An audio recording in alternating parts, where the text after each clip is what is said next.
민주당의 이제 갈등 요인들이 뭔가 봉합이 되고 하나로 뭉쳐지는 분위기가 형성이 되는 거죠. 선거를 앞두고. 그런 반면에 국민의힘 같은 경우에는 그 갈등을 이제 뭔가 없애자고 했는데 이제는 친한계와의 갈등도 끝이다로 종식 선언을 했지만 결국 본인들이 내린 징계의 칼이라는 게 법원에서 제동이 걸려가지고 배현진을 징계한 부분들이 효력이 없다. 가처분 신청을 남부지법 어제 받아준 거 아닙니까 지금? 저는 사실은 가처분 신청이 기각이 될 줄 알았어요.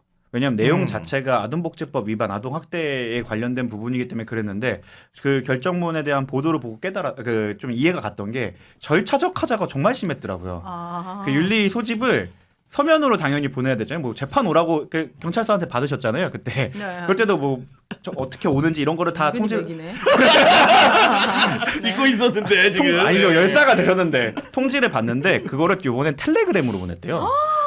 배현진 위원님 윤리 오셔야 와야 된다는 거를. 그런 네. 거부터 시작해서 절차가 정말 좀 주먹구구식으로 흘러갔던 부분이 있어서 그것 때문에 아마 저는 인용이 나왔던 것 같고 내용적인 부분에 대해서는 판사님 좀 다루시긴 했지만 그 부분은 저는 사실 본안으로 가거나 이러면 뒤집어질 여지도 있어서 개인적인 예측을 하자면 장동혁 대표는 그 절차적 그 흠결을 치유해서 다시 징계를 내리는 걸 시도하지 않을까 생각합니다. 그러면 이제 사실은 막장 싸움 돼버리는 거기 그럼요. 때문에 아마도 선거 앞두고 안 할 것 같다 하더라고요. 그렇게까지 어려울 것 같아요. 그렇게까지 하면 진짜 완전 우리 그냥 포기하겠다는 뜻이랑 다름없는 거죠. 더 배현진은 키워주는 거 아니에요? 배현진은 그거 장동건 죽죠. 배현진을 뭐 키워주고 안 키워주고 문제가 아니라 지금 지방선거가 코앞이에요. 지금 공천을 해야 돼. 하지만 저는 장동혁 대표를 믿습니다.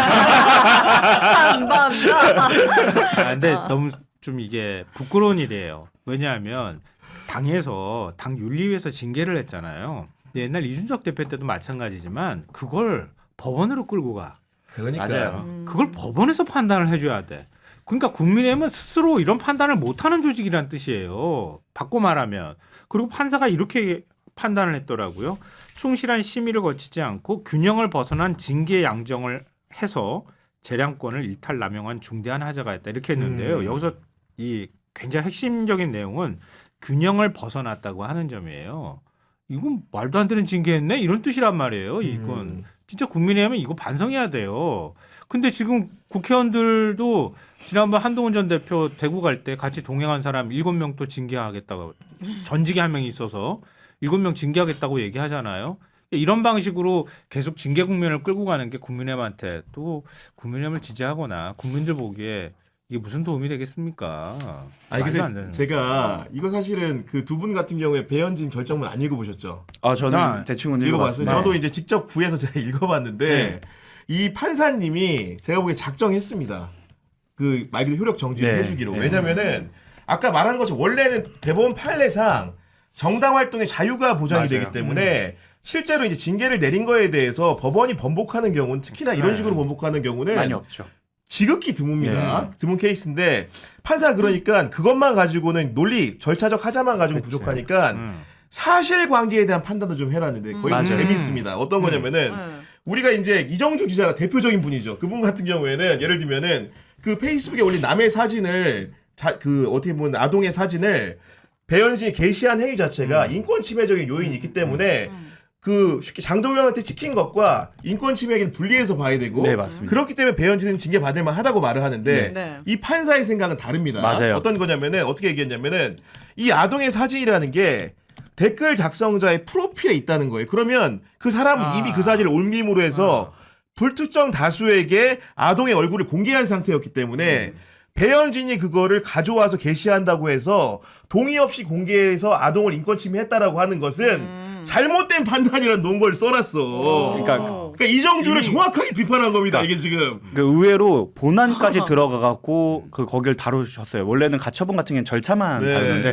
근데 저거 같은 경우에는 아동복지법 다른 판례들을 생각을 한다면 저는 충분히 저건 뒤집어질 수 있다. 아니, 그렇죠. 물론 왜냐면 그렇지. 그 이정주 기자님이 그거 얘기할 때 거기서 제가 쳤거든요. 그게 저예요. 법리톱 내가 저였기 때문에. 네. 왜냐면 이게 내 프로필에서 내가 원하는 만큼 공개하고 싶은 거랑 국회의원 정말 수많은 사람에게 노출되는 국회의원이 그걸 콕 집어서 박제를 해놓은 거랑은 또 다르기 때문에 여기에 대해서는 당연히 저는 다른 판단이 있어야 된다 생각하고 실제로 이제 지워야 되는 게 아니냐라는 얘기가 있을 때 4일 동안 방치한 점을 생각한다면 저는 고의성도 충분히 있다고 생각해서 이 판사님의 뭐 가처분이니까 뭐 다 이미 절차적인 맞아. 부분에서 예. 이렇게 하면서 네. 내용적인 부분도 조금 그런 것 같다라는 근데 식의 작정은 했다는 느낌이 예. 든다는 거죠. 저도 그러니까. 네. 그러니까 결론에 대해서는 확신을 가지고 하면서 이렇게 얹힌 것 같다라고 평가하면 될 것 같습니다.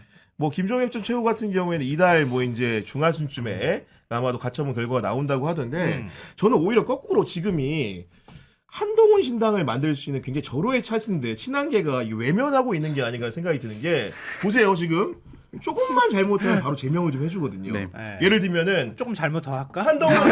한동훈처럼 네. 본인 가족들이 당원 게시판에 지도부를 비판하는 글을 올리거나 네. 김종혁처럼 지상파 방송에 나가가지고 당 지도부를 말했다고. 강력하게 씹으면은 제명을 해주는데 아시겠지만 제명이 돼도 의원직은 유지가 됩니다. 그렇죠. 지역구 의원의 경우에는 그렇죠. 비례. 비례의 경우에도 제명이 되면 실제로 의원직을 유지할 수가 있기 때문에 어떻게 탈당이 보면 아니면, 예. 한동훈을 돕고자 하는 마음이 충만하다면 한동훈 신당을 정말로 절실하게 만들고 싶다면 지금이 절호의 찬스인데 왜 그런 사람 더 나오지 않는가? 아니 한동훈 더 신당은 나오지 않는가? 그러니까 네. 저는 한동훈 씨를 좋아해서 이 사람들이 모였다는 느낌보다는 네. 윤 어게인 아니야 나는. 근데 대체제가 없잖아요. 그러니까 약간 한동훈계로 하고 싶은 거지. 한동훈이 무슨 능력이 있습니까? 뭐 정치인으로서 다 얘기하는 능력이 거니까, 네. 없잖아요. 그 한동훈 두 가지. 한동훈 전 장관이 그 창당을 할 수 있는 기회는 한 16만 번쯤 있었죠. 그 윤이랑 그 절연을 했을 때부터 그러니까 갈등을 피웠을 때 그때 공천 파동이 있었고 그 당 대표에서 어떻게 보면 찍어내는 때도 있었고. 내란 날도 있었고 내란 이후에 여러 가지 과정에서도 있었고 장동혁 대표가 되면서도 있었고 자기가 제명될 때도 있었고 너무 많은 기회가 있었는데 항상 움직이지 않았어요. 왜냐하면 본인도 아는 것 같아요. 말씀하신 것처럼 제명되면은 의원직이 유지되기 때문에 탈당을 못하는 사람들은 들이받고 제명을 하면 되는데 지난번에 장동혁 대표에 대해서 뭐 사퇴를 요구하면서도 아무도 뭐 더 나아가지 그러니까요. 않고 네. 했잖아요. 그래서 이거 말씀하신 것처럼 장동혁이나 윤어게인이 싫은 거지 한동훈을 뭔가의 개파의 수장으로 모시기에는 맞아. 그분들도 그러니까 이거 같이 섞여 있을 것 네. 같은데요. 지금은 음. 나가서 신당 만들려고 해도 제가 볼 땐 못 만들 거라고 생각해요. 왜냐하면 피해자의 서사를 써야 되거든 지금은. 근데 지금 제명당에서 만약에 신당을 만들었다 쳐요. 그럼 신당이면은 후보를 내든가 뭘 해야 될 거 아니에요. 선거가 코앞인데. 그럼 후보 내면 국민의힘 떨어뜨렸다는 얘기 나온단 말이에요. 너네들은 완전 배신자가 되는 거지. 그러니까 보수 진영에서 아무리 그래도 그렇지 니네들이 여기 이 선거 국면에 나가가지고 니도 죽고 저쪽도 죽자고 다 같이 죽자고 애겨버리면 안 되지 않냐. 이런 반발이 일어날 가능성이 많다는 거예요. 그러니까 피해자 서사는 한동훈만 써도 충분하다. 네. 나머지 사람들은 적당히 피해를 입는 것처럼 해도 그러니까 제명 당하면 바로 나가서 신당으로 뭐 합류를 하든 안 하든 뭐 할 수는 있겠지만 오히려 그렇게 안 하는 게 더 정치적으로 이득이 된다는 아니 거예요. 저는 그럼에도 불구하고 친한계라는 게 어쨌든 언론이 부르는 개파이고 정치 결사체로 보이는데 그렇게 부르기에도 너무나 나이브한 조직이라고 생각을 하는 게 그 지난번에 대구 서문시장 갔잖아요. 금요일이었는데 그날 생각보다 친한계 의원들 중에 안 보인 분들이 있었잖아요. 그렇죠. 제가 누구라고 이름은 안 밝혀드리지만 그 중에 한 명이 올 법한 사람이 안 와가지고 제가 좀 알아봤더니 네. 그분이 이제 주변에다 뭐라고 한 줄 왜 안 갔냐고 물어봤더니 뭐라고 네. 하신 줄 아십니까? 뭐라고요? 아이 졸업식 때문에 안 갔다는 거야. 아. 지금 생각해 보세요. 통상적으로 직장 생활을 하는 사람 중에서 아이 졸업식을 가는 사람의 비율을 따져보면 생각보다 적을 겁니다. 엄마 아빠 중에 한 명만 가거나. 네. 근데 지금 국민의힘의 운명이 풍전등화 상황인 건데 그런 상황에서 정말로 한동훈의 제명을 계기로 해가지고 정풍운동을 하고 싶다고 한다면은 그 자리에 아이 졸업식 때문에 안 갈 수가 있는 겁니까 이게? 말이 안 되죠. 그리고 기본적으로 저 가처분 심리 있는 날 그 개파의 수장이라고 하면 거기에 대해 비분관계하는 모습을 보이거나 같이 그 재판장에 가서 막 눈물을 흘려주거나 이러는데 그날 한동훈 씨의 페이스북에는 본인 사진밖에 안 올라왔어요. 그러니까 의미가 없어. 한동훈 신당이에요. 그런 걸 생각하면은 창당을 할 그릇이 안 된다라고 저는 봅니다. 계속 토크 콘서트나 하는 게 좋을 것 같아요. 무슨 아무튼 이제 그 내일도 이제 부산에서 해요? 이제 국포시장에서 또 아. 비슷한 행사를 한다고 하니까 네. 어쨌든 어느 정도의 사람들이 운집하는지 또 친한계 중에서 스스로를 자칭했던 분들이 얼마나 나오는지는 지켜볼 일인 것 같습니다. 위드호니 분들 네. 힘들 것 같아. 그러니까요. 다 쫓아다녀야 되잖아. 관광차 타고 다 전국에서 모여가지고 다 그 가야 아니, 되잖아. 다른 건 모르지만 네. 그 오시는 사람들 네. 그 말 그대로 한동훈의 팬에 가까운 지지자분들 같은 경우에 열성이라는 거는 네. 최근에 보기 드문 팬덤인 건 사실이에요. 맞아요. 네. 그거는 이제 정신으로서 그건 인정 그래줘야 자산은 됩니다. 맞는데 그러니까, 네. 그 갔다 온 뭐 수산이나 아니면은 다른 기자분들한테 들었을 때는 음. 정말 한결같이 근데 생각보다 유복하신 분들이 많다. 다들 밍크 코트 입고 네. 그 좋은 차 타고 선글라스 끼고 내리시는 걸 보면 그 한결같이 그러신 걸 보면은 네. 그 재력은 좀 충분히 있으신 것 같다라는 말은 많이 근데 하더라고요. 바람몰이에는 어느 정도 도움이 될지는 모르겠지만 그 지역에서 바라볼 때는 거부감 느껴질 수 있어요. 아 외지인이 만약 오게 되면 근데 외지인인데 네. 밍크 코트 입고 오잖아 시장에. 서문시장에 사람들도 그렇게 요즘 생각처럼 많지도 않고 그렇죠. 장동혁 대표 갔을 때도 썰렁했잖아요. 근데 한동훈 전 대표 온다고 해가지고 서문시장에 꽉꽉 찼다는 거 아니에요. 그게 다 대구 사람이겠어요? 대구 사람 아니란 말이에요.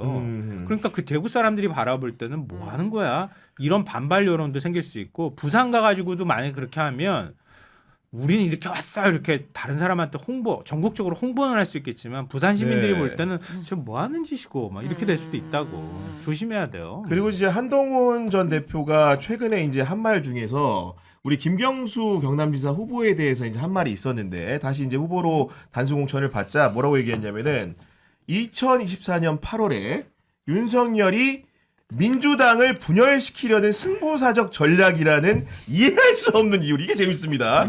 민주당을 분열시키려는 승부사적 전략이라는 이해할 수 없는 이유로 김경수를 복권시켰다 이런 얘기를 했는데 윤석열의 그 전략 계엄 4개월 전에 뭐였을까요 도대체 지금. 아 그때 그런 얘기를 했잖아요. 나중에 그러니까 김경수 전 지사를 그 복권을 시켜주면 그러면 들어가가지고 민주당을 분열시켜서 분당질을 한다. 네. 오히려 그럴 거다라고 아. 하는 정치적 해석이 당시에 나왔었어요. 네. 근데 그 당시에 한동훈 대표는 윤석열 정권에서 굉장히 핵심적인 역할을 했던 사람이잖아요. 근데 자기가 분명히 반대했던 건 맞아요. 그 당시에 제 기억이 나는데요. 그랬다 하더라도 윤석열 전 대통령이 그렇게 얘기를 할 것 같으면은 더 적극적으로 반대하거나 막거나 했었어야지. 근데 그 판단도 잘못됐다는 게 지금 드러난 거잖아요. 완전 오판이었죠. 네. 그걸 지금 자기 입으로 또 얘기를 해. 어찌 보면 자기 한 몸인데 창피한 거지. 아니에요. 본인 되게 잘났고 나의 판단력은 똑똑했다라는 거를 한 번이라도 어필할 수 있으면 키보드를 멈추지 않을 사람입니다. 아니 저는 근데 여기서 다시 한번 재차 강조드리지만 한동훈의 생각보다도 윤석열이 도대체 그 쉽게 계엄을 하고 네. 싶어서 마음이 들뜬 사람이 이런 식의 자기 묘수라고 생각하니까 김경수만 복권을 해준 것 같은데 그걸 통해서 당시 상황으로는 좀 어떤 걸 기대를 했다고 보십니까? 그러니까 뭐 민주당의 그 새로운 개파 뭐 이제 문재인 전 대통령의 뭐 적자였던 뭐 김경수가 오면은 이재명이랑 싸우면서 분열이 됐을 때 내가 그럼 계엄을 터뜨렸을 때 둘이 견제하는 것보다 나를 존재하지 못할까라는 생각을 하면서 했겠죠. 사이즈가 딱 김건희 씨 아이디어 같아요. 워낙 또 좋아했으니까. 그렇죠. 네. 그때는 임기 끝까지 갈 줄 알았겠지. 근데 우리 김경수 후보가 사실 어떻게 했습니까? 대선 그렇죠. 기간에 어떻게 보면은 이재명 대통령과도 굉장히 원만하게 경선을 치른 데다가 그 이후에도 이제 뭔가 선거 과정에서 보인 품이나 그 이후에 이제 지방시대 위원장을 맡으면서 네. 했던 행보들을 생각하면은 어떻게 윤석열이 생각했던 거는 완전히 정반대로 갔는데 그건 너무나 당연한 게 이분은 그 분열이라는 게 얼마나 무서운지를 몸소 체득하고 있는 분입니다. 왜냐면은 제가 기억을 출입했을 즈음인 것 같은데 2012년 대선 때 사실 문재인 전 대통령이 될 수 있다는 얘기도 있었어요. 맞아요. 박근혜랑 붙어서. 그때도 간발의 차이. 근데 그때 왜 졌냐면은 그때 친노 비노가 싸움이 붙어가지고 안에 개파 전쟁이 벌어진 상황이었어. 당시에 김경수라는 사람은 공보 특보이자 수행팀장으로서 옆에서 모든 모습을 본 사람이고 게다가 안철수랑 단일화도 아름답게 됐어야 되는데 맞아요. 아름답게 안 된 게 결국 개파 문제였거든요. 그래서 대선에서 실패한 경험을 몸소 체득한 사람인데 그런 사람한테 알량하게 비명, 친명 놀이를 하라고 생각하고 복권해줬다는 게 너무나 우스꽝스럽다는 겁니다, 지금. 윤석열이라는 사람한테 정치적 조언을 해준 사람이 누굴까? 이거 궁금해. 많이 알고 있지 않나요? 유튜브 하시는 분들. 유튜브 하시는 분들인가? 그쪽에서 내 적진 분열을 시키면 도움이 될 거다 이렇게 조언했을지 모르겠지만 자기들끼리 그냥 희망회로를 막 돌려가지고 한 거고요. 그러니까 김경수 지사 또 역시 마찬가지고 전 지사 김경수 의원도 마찬가지고 전재수 의원도 마찬가지예요. 이거는 우리가 판단할 문제가 아니야. 맞아요. 지역민들이 어떤 반응을 보이는가를 그렇죠. 보면 알아요. 전재수 의원도 지역에서 압도적으로 지금 지지율 높게 나온다고 그러잖아요. 근데 김경수 의원도요. 박한수 지사랑 붙여놨는데 비등비등하고 막 그래요. 그렇다는 거예요 지금. 예. 현지 프리미엄을 다 먹는 곳이기도 하고요. 부산보다도 경남은 훨씬 더 보수적이거든요. 그런데도 불구하고 거의 맞붙었을 때 이길 수 있는 정도 수준까지 지지율이 나온다는 얘기는 경남에서도 삼원 복권 막 이런 거 중요한 게 아니야. 김경수 지사였던 시절에 굉장히 많은 일들을 해놨거든. 그 하는 어떤 역할을 했는지를 알거든요. 경남에서 했었나요? 네. 경남에서 했었잖아요. 그렇죠. 한번 했죠. 예. 네, 그러니까 그때 문재인 대통령 시절이었단 말이에요. 그래서 예타도 면제하거나 이런 것들 통해서 지역의 수건 사업들을 많이 해놨다는 거를 네. 경남 지역 주민들도 너무 잘 알고 있는 거예요. 네. 그래서 그때 못했던 거 다시 한번 해라. 이렇게 생각하시는 분들이 굉장히 많다는 뜻이니까 우리가 그게 맞니 틀리니 말하는 거 별로 소용도 없어. 제가 보면. 그리고 전재수 의원 말씀하셨는데 지금 이런 정가의 소문이 갑자기 좀 이렇게 빠르게 삽시간에 퍼지고 있는 게 전재수 의원이 부산시장에 입후보를 하게 되면 부산 북갑이 공석이 되는데 그 자리에 누가 이제 민주당 후보로 나올지에 관심이 쏠리는데 최근에 나오는 버전의 얘기는 강원지사 자리를 우상호에게 양보한 노무현의 적통이라고 할 수 있는 이광재 전 지사가 부산 북갑에 배치될 가능성이 크다는 얘기가 나오는데 듣는 순간 제가 손뼉을 쳤거든요. 왜요? 물론 왜냐하면 그나마 부산 북갑이 어려운 지역구이기 때문에 노무현의 정신을 계승할 수 있고 전재수와도 연속성이 있는 사람을 찾아야 되는데 그런 의미로는 굉장히 적임자인데 문제는 이광재 전 지사가 어떻게 보면 또 질 수도 있는 선거를 또 본인이 응당 치르겠다고 선뜻 나설 것인지에 대한 걱정이 들더라고요. 그 서사로 보면은 괜찮은데 본인 입장에서는 양보도 했고. 근데 지금 또 내가 거기에 험지에 가서 그 사실 부산에는 지금 현역 의원이 전재수 의원 한 분으로 한 알고 있거든요. 분이죠. 네. 그만큼 민주당이 이기기가 어려운 곳인데 심지어 하다가 나온 곳에 내가 거길 가서 다시 살아나야 된다고 나한테 왜 이렇게 힘든 일만 시키지라는 그 개인적인 마음은 충분히 들 수 있죠. 그리고 부산 북구가 워낙 또 어려운 지역이다 보니까 네, 저는 북구가 그 시나리오대로 되지기는 쉽지 않을 것 같다라는 생각은 듭니다. 쉽진 않다. 누가 그런 정치적 상상력을 발동시키고 있지? 뭐 제가 한 건 아닙니다. 안 나올 거 저는 아닐 거라고 봐요. 왜냐하면 진짜 한다고 하면은 원래 강원지사 내가 나가겠다고 네네. 거의 얘기를 했었어야지. 왜냐하면 이광재 전 의원은 강원지사를 지냈었어요. 지냈었고 그리고 원주에서 국회의원을 하고 있는데 맞아요. 네. 굳이 강원지사 나가라 그래서 나갔다가 나갔다가 떨어졌어. 그리고 분당갑으로 간 거예요. 근데 굳이 또 분당갑 하면서 갔어. 굳이 분당갑 예. 가가지고 안철수하고 붙어서 떨어졌어. 그러니까 지금 가면 분당갑으로 가는 게 맞고 제가 좋은 아이디어는 안철수 의원을 살살살 꼬드겨가지고 안철수 의원을 서울시장으로 나오게 그리고 분당갑으로 가. 그래서 그렇게. 네, 보수 여론도 나쁘지 않으니까. 이거 아이디어 또 좋네요. 차라리 그러니까, 네. 분당갑으로 가서 하시는 게 낫지. 근데 연고도 없는 무슨 북갑을 가가지고 북갑에서 또 가가지고 붙으라 그래요. 잔인하다. 네.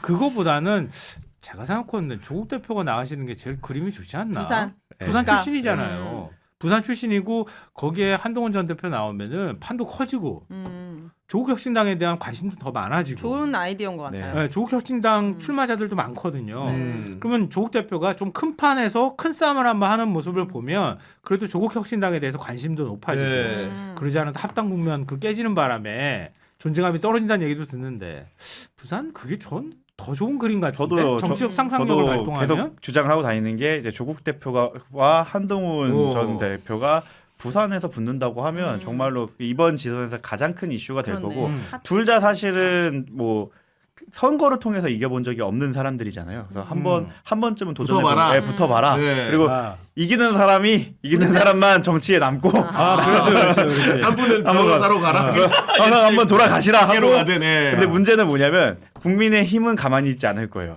분명히 한동훈 저격 되겠지. 공천을 네. 하면 정말 재밌는 구도가 나올 것 같은 게 민주 3 그리고 보수 3 그다음에 중도인데 거기 한동훈까지 낀다고 하면은 정말 한 치 앞을 알 수 없는 정말 승부가 될 거라 저는 되게 의미 있는 일타 쌍피인데요. 네.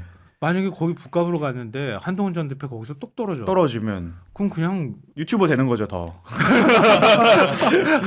그리고 국민의힘도 자리를 이길 수 있는 선거 졌다고 하면서 한동훈 때문에 졌다라고 할 거고 그러면서 이제 조국 대표는 이제 그 부산에서 일어난 네. 서사를 갖게 되니까 왼쪽 어떻게 보면 진보 진영에서의 뭔가 또 자산이 하나 생기는 거고. 국민의힘 쪽에서 서병수 의원 나올지도 모른다는 얘기가 나오던데 그래요? 중진급이 네. 만약에 나와서 움직이면 한동훈 전 대표 이기기 쉽지 않거든요. 않거든요. 그래서 서병수는 좀 약간 겹치는 사람으로 알고 있는데 예, 그렇지 않나요? 성향적으로 아닌가요? 예. 한동훈 전 대표하고 예. 왜냐면은 가까운 편이잖아, 예, 그렇죠. 윤 전 대통령 뭐 내란 문제나 이런 거에 좀 비판적 입장을 취했던 사람이고 그냥 친윤 쪽하고 거리가 있는 사람이니까 그런데 만약에 국민의힘에서 공천을 해서 내보냈다 그러면 한 전 대표 표도 뺏어갈 거 아니에요. 네. 그러니까 조국 대표가 짠 하고 나오면 그냥 이렇게 밟아주고 한 전 대표 내보내고 국민의힘은 장동혁 대표 체제로 계속 가고 그러면 국민의힘은 정당 해산이 되는 건가? 하여튼 이상하게 아무튼 뭐 요 얘기는 네. 가까이 공천상을 네. 보면 될 것 같고